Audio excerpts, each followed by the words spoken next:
Yes, Tone. I undersold this Shedeur performance. I want to apologize. Oh, wait a minute. You did 15 minutes with me, and now you're going to... Okay. I feel guilty. All right, what's your sarcasm? I feel this is serious because... No, you're being sarcastic. Last week, I put out a chart that had a lot of impressions, which was that Shedeur, out of 44 qualified quarterbacks, was dead last in almost every big statistical, analytical metric, except one, which J.J. McCarthy was dead last. So that was out of 44. This week, he's moved up. We need the, who's our guy from The Price is Right, the yodeler. We need the yodeler. We need the yodeler music. He's lost in the... He might be back tomorrow. The yodeler, he's lost out there in the ether right now. So believe it or not, with... Oh, she got the yodeler! Up we go! I thought he'd be suspended in animation. Do it! Got to say it now. So yesterday, Shedeur, with his 157 yards, 1 touchdown, 2 interception performance, he moves out of 40 qualified, because I upped it to now 200 plays or more after this. Oh, my gosh. He moved up in the world, surging ahead of Dylan Gabriel in the EPA plus CPOE composite. Dylan Gabriel out of 40 qualified quarterbacks is 40th. Number 39 is Shedeur Sanders. Let's go to adjusted EPA per play. He is still in the cellar at number 40th. Let's go to EPA per play. He's still in the cellar at 40th. Success rate. Ladies and gentlemen, Shedeur has leapfrogged Dylan Gabriel. Dylan is now 40th out of 40. All right, but Shedeur Sanders are is Are you done 39. Yet? Are you done yet? Finally, now we have some titanic movement, and this is what you look for when you start to truly assess the quarterback. CPOE. Shedeur Sanders jumped 2 quarterbacks this week, so he's out of the basement where he was 40th. He now is 38th ahead of J.J. McCarthy and 40th Dylan Gabriel. What a rough week for Dylan Gabriel, and one has to ask, did the boos get to Dylan Gabriel on that one snap, and did that cause his plummet down to the basement in 2 different statistical categories as far as the analytics go? You feel good about yourself. I'm glad you buttered me up because I was so happy that the yodeler was here, and then you did that. So I'm glad you did that. Hey, they call it moving day yesterday when it came to the cellar of the quarterback rankings. I hate you dearly. 216-474-0092. Let's go to the phones. Are you open to having Shedeur in 2020? Are you more open to having Shedeur in 2026? I am. There's some people who are absolutely, they are gobsmacked. They are dismayed that I would believe that about Shedeur. But let's go to the phone. Scott in North Carolina, you're first up on the fan. Hello. Hey, guys. How y'all doing today? Scott. Doing well, Scott. Go ahead. I think we should most definitely keep Shedeur and build around him. We need some offensive linemen, and we need some receivers really bad. Our receiving core is not good. Our offensive line is really bad. Go ahead. Yeah, 68, number 68, I think his last name is Robertson. He really tanked. Well, there was Cam Robinson and KT Levinson. Can I say this? And I didn't want to tweet it yesterday, and I said I would. KT Levinson is playing like a first-rounder. If that first-rounder is Jed Wills. He is playing to a Jed Wills level where I'm going, we didn't miss anything. It's amazing. We didn't skip a beat. We're getting false starts every game. Mm-hmm. We're getting weird penalties every game. I'm like, well, this is amazing. This is laser eyes work right here. Yes, Scott. Hey, Ken, it would have been a different game if we had that field goal. We'd be talking about some overtime play. What do you think? I was sitting there. I'm glad you brought that up, Scott. Thank you very much for the call. Like that one, like you're saying special teams cost us in the game. Well, okay, but this is different. This was a hold, and Corey Bojorquez has done well his entire life. So if we're giving up bundles of yards on punt returns and kick returns, I look at it and I go, there you are. That's my problem. But if we're bumbling snaps and things like that, if it happens once or it's a missed field goal, I think we've learned a lot this year about that sort of thing. I hope so. And all I could do is I sit there, I was like, oh my God, we have a chance to kick a field goal here, could get something good going in, and then of course that happens, and I have my flip card because I accidentally left my notes in a different place, and just all I could think of was nothing is given and everything is earned, including easy field goals. Including that. It is unreal. I will say the offensive line. Scott brought that up. And the offensive line is, so we could just face it, no matter who is standing back there as a quarterback, the offensive line It is not going to be able to protect. You cannot hold the ball long with this offensive line, and it's tough because you want to be able to make plays, but unfortunately, this O-line's not going to allow it. They were good in the running game yesterday. I felt like, was that, since the Miami game, was that the best running game they've had all year? Well, this is. Did they run it well in the Raiders game? Gosh, I got to go back. That was a lot of beers ago, a lot of this also was creative. They got creative in their running game. They were able to stretch the Bills. Now, the Bills came in, I think they were 30th or 31st against the run this year. So they have been very weak against the run. So this was a game you had to take advantage, and they did.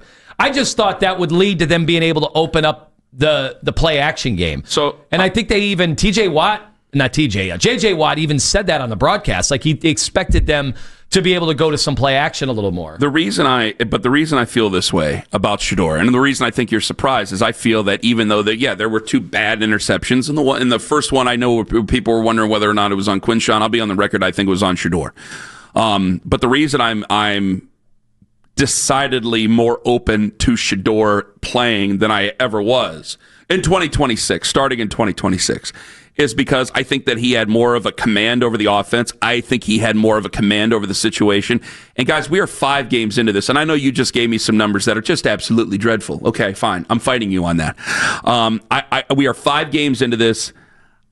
I really thought he might be lost. I was so concerned about the lack of time, preparation, reps, everything. And I think that it's not the best quarterback play I've ever seen, but I don't feel like this gut feeling of just horrific waste of time football the way I have with others, the way I have with even another quarterback this year. I have not got that feeling. We're 5 games in. There's a lot of things that have been on tape already through 5 starts for Shedeur Sanders. And I still feel that the offensive line isn't good. He dealt with the offensive line play. The wide receiver play is awful. He's dealt with the wide receiver play. Quinshon Judkins went down. I felt terrible about that. You know it's bad when CBS wouldn't even show it coming back from break, which I thought I saw something. I'm not even going to describe it to you because I think a lot of you guys probably saw the same thing because, boy, when you got the 4K and 8K from Extend Technologies, you see a lot.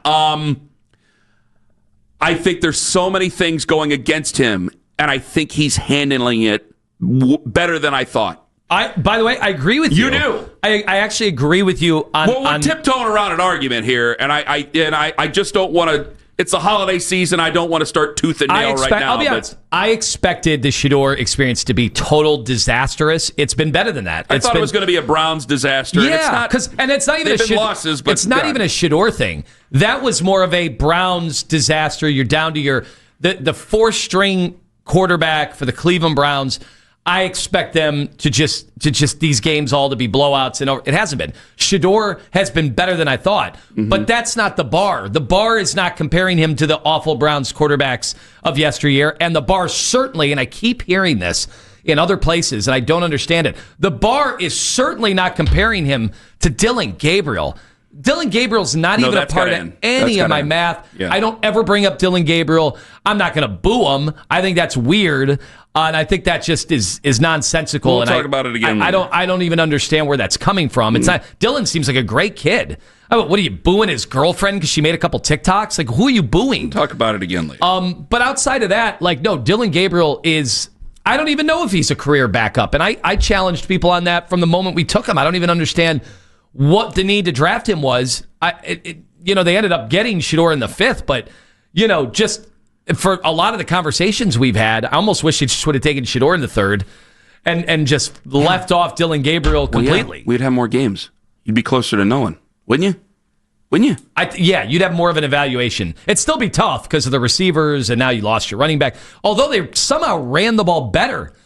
Who were they handing the Raheem Sanders? Rocket Sanders. That's his 2nd game this year. He played in the opener. Williams, yes, which Travion Williams has been around the block. But, Rocket Sanders, you got him. That's been either guy. They were able to give you a little bit of a punch yesterday. Tony in Mansfield. Tony, go ahead. Tony. Hey, good morning. Yeah, how you guys doing this morning? We're doing well, Tony. Go right on ahead, friend. So first of all, the running game wasn't bad, but everybody's been able to run on the Bills this year. But Yeah, but you know what, Tony? I got to tell you. They still got to do it. This is going to sound like moral victory stuff. There's been so many things that you should have been able to do against defenses this year that you haven't been able to do. Yeah, for sure. And it was nice to see those two guys get us some yards. Now, when it comes to Shador, right, and drafting quarterback, do we keep Shador?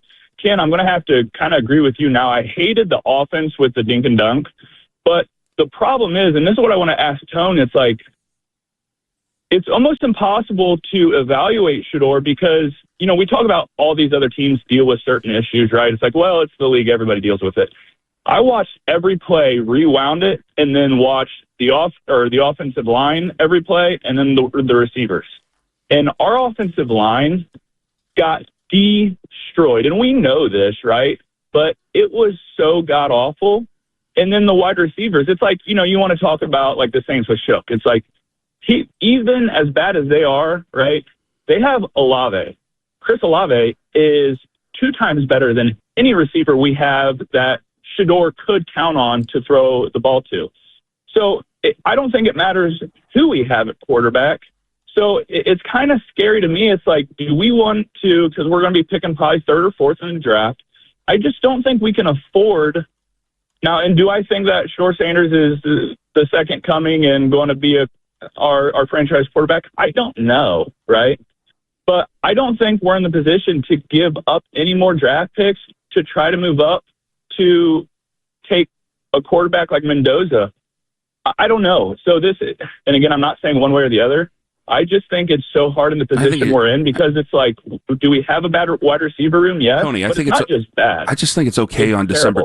I just think it's okay in December to not be sure. I really do. Yeah. And I know that's not good for radio. I should make a damning thing and say it over and over and over again.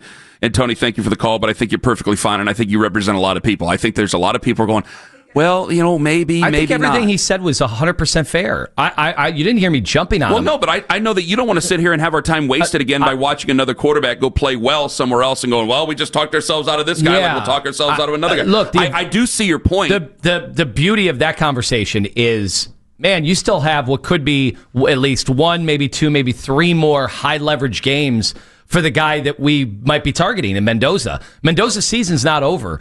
So I don't understand how anybody has made up their mind not to take Mendoza. That makes no sense after the special year he had. My God, he won the Heisman and led Indiana to an undefeated #1 overall ranking. Like that, if Shedeur Sanders did that, what would we be saying? It'd be really exciting. That's an all-time season for a quarterback in the Big Ten on a not Michigan, not Penn State, not Ohio State, not Oregon, not USC. It's insanity, but my mind's not made up. What I'm saying, though, is if you have him, like we've heard Dane Brugler said, I have him ahead of Cam Ward last year and the other quarterbacks.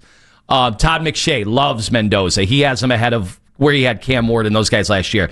If you have him as a top of the first round prospect, the way they label these guys, then, guys, that's what you do. You take those guys. I understand. 100% of the